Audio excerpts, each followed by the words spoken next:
Hello again. Today I wanted to talk a little bit about a trip I made to Montreal and Toronto, but more so just to mask the fact that I do have some thoughts about parenting and growing up and different generations and social media and attention spans and things like that that we kind of overlook and that I noticed while I was out there. But we'll start off with a little bit of the lighthearted, fun stuff. So Toronto and Montreal were really, really fantastic places to visit. I went last year and I celebrated my birthday over the trip dates. And to start off with Montreal, where we went first, it was very French, very European. It was actually maybe one of the most European places I have ever seen, and certainly the most European in North America, in the sense that, well, you've got all the French language everywhere. That's very obvious and overt. You've got the transit system, which is very, very European and gets you everywhere, which I also really like to look at. But then you also have the just cultural differences like smoking. Got people smoking outside all the time. Um, but it still retains a lot of the North Americanness of a city. Highway just busting right through some old neighborhoods that probably got torn down back in the day because they were slums or something like that. Um, but still, certainly a very, very comfortable place to live, and definitely rivaling some of those European towns out there in terms of the walkability and transit friendliness and all the nice little parks and stuff and things to do overall. It's very well developed, and it's not just a bunch of parking lots.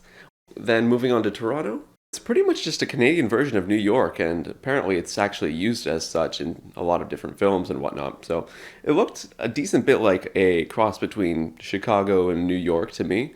So I definitely can validate that.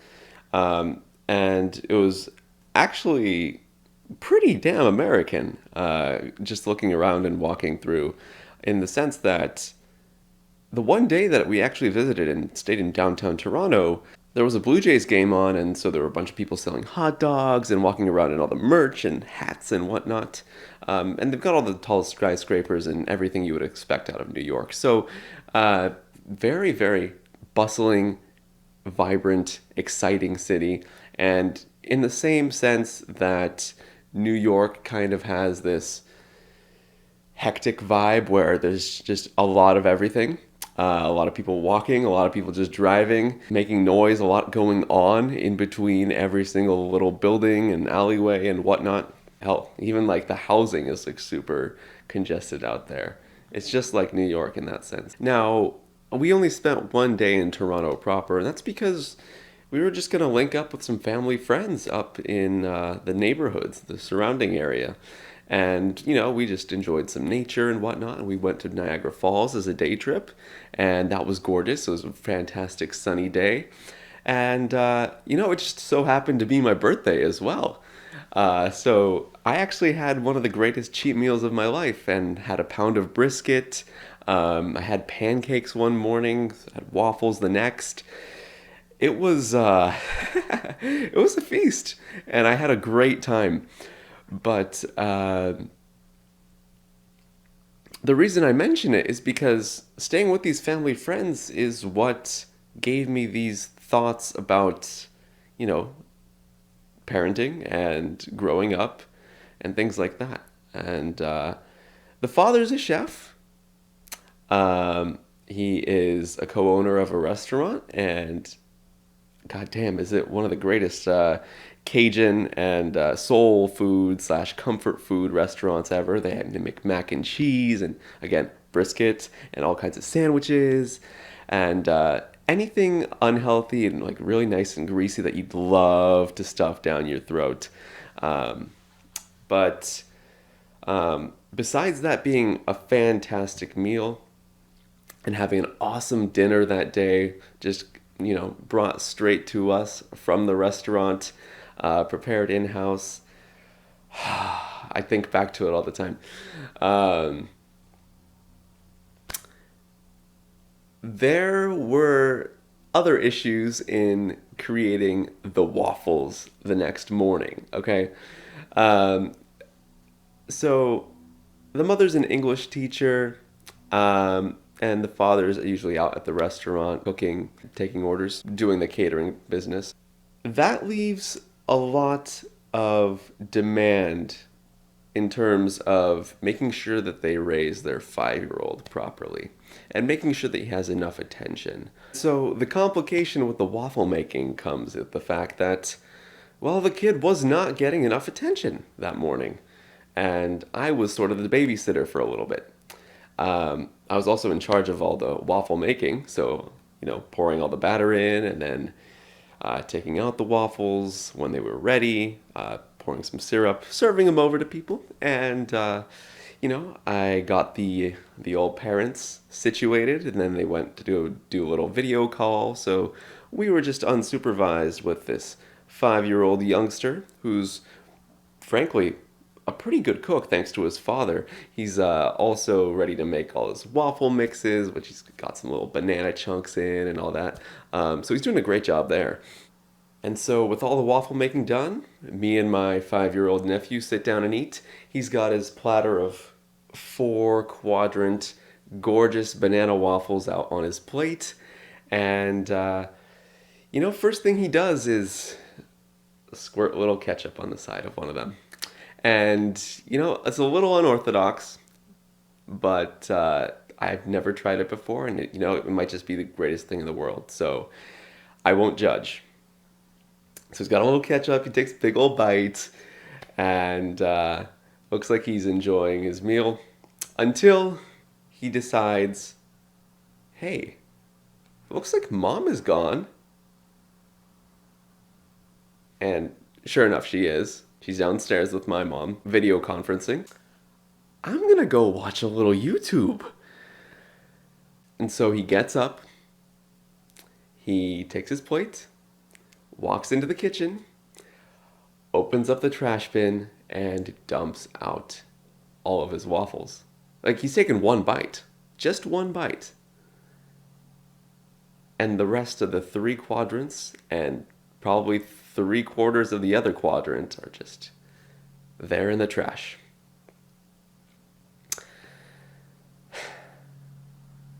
I seriously mouth, what the fuck?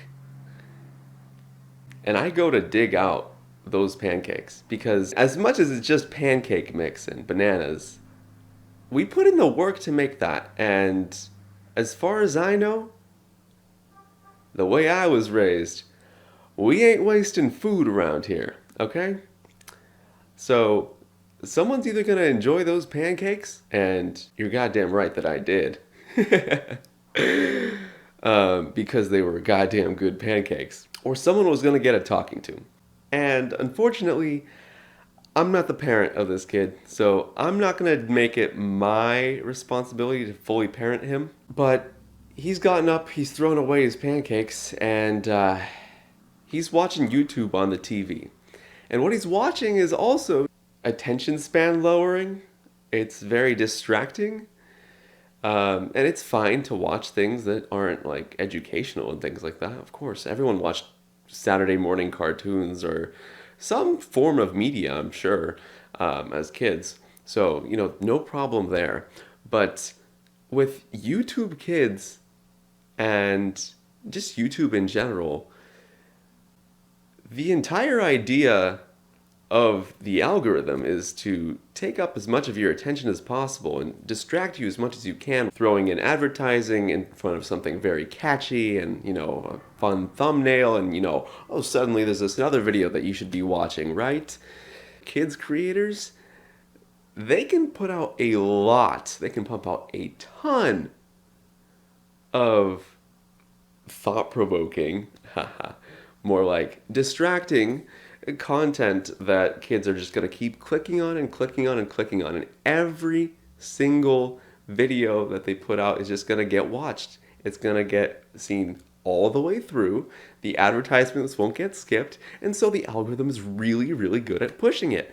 And that's where I start to worry about parenting and growing up. And that's where I think about generations in general. This kid has ADHD, and maybe it's just because of, it's just naturally occurring. But I'm sure that a lot of kids out there these days have it just because of social media in general. And the fact that so many of our attention spans are reduced because of it. And it doesn't help that parents' attention spans are reduced and that parents can't really moderate what their kids are watching. We've always heard that progressive generations think that kids have it easy these days, right? Life and growing up is so much easier because you don't have to do some sort of like chore or something like that because, technology has moved forward. In this case, I think that technology has shifted forward in a sense that drags us back. These kids are growing up, whether they know it or not, in a tougher place because they have advertising and algorithms that are designed to detract from their mental capacity, whether they know it or not, even if life seems easier and more comfortable, having the extra content and something to cope generally in the long term seems to be degrading their experience overall. And so it seems like also on the parents' end, it's significantly tougher to raise a kid because you have far less control over what they're doing, especially if they have some sort of device, a smart TV, they use your phone or a tablet or any computer access slash internet access that's completely unrestricted. You don't know what your kid could be doing or watching. You lose the control that you would generally have as a parent to, you know, guide them to the right principles that you want to instill in them and make them a righteous person. Growing up on the internet is, while kind of exciting, and I had an element of it growing up, it can be really, really dangerous just listening to strangers and, you know, accessing 4chan, things like that. I I really just wouldn't trust a kid. So while Canada was a really fun and gorgeous place to be, I think that oftentimes when you're just out and about, it's the thoughts that come into your head from just your observations that are more entertaining and more pertinent to. So while Montreal and Toronto were gorgeous places to visit, the one thing that still sticks in my mind is that experience of being the babysitter, of being the parent for a second, where there's a problem that we haven't really solved yet with the intersection of social media and parenting and understanding what it is we need to provide to children to make sure they grow up happy and healthy. And I don't know that I would have been exposed to it unless I had gone on the trip. I tell everyone about this, and I've had one-on-ones with my manager and walked around with all of my buddies and told them about it. And it's a great story and it's entertaining watching kids put ketchup on their pancakes and also make a mess and then bring a broom to the table, stand up on the dinner table and start mopping up the dinner table. Instead of just thinking about going to Canada, we can talk about the societal problems that existed in 2023 while I was there that, hopefully will be solved in the future. Maybe we'll figure out a reason to destroy social media or a social media environment that is actually productive and helpful to the human imagination and attention span. I hope that we can keep making it easier to grow up as a kid. But at this point, I think we still have to take it one step at a time and understand what it is that we can do about social media and what it is we can do about parenting. And going forward, we have a time capsule and an anecdote of not only what I looked like telling this story and what I looked like when I was 23 years old and what I looked like when I saw this problem occur, but also the fact that it ever existed in the first place.